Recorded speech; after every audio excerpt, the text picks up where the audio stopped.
পুলক রায়ের বাক্সটা যত্নে রাখি। যেসব ভুলগুলো করেছি সেগুলোকে একটা বাক্সে সাজিয়ে রাখি।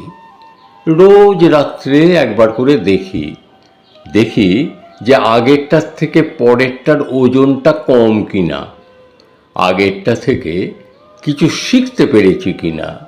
আমি জানি আবারও ভুল করব, তাই বাক্সটা ফেলে দিই না। ওটার ভেতরে যতটা প্রবলভাবে আমি আছি আর কোথাও তা নেই, আর কোথাও নিজেকে এত গভীরভাবে দেখার সুযোগও নেই। বড় দ্রুত সব কিছু করে ফেলতে হয়, ভুল হয়, আর সেই ভুলের মধ্যে আমি থাকি।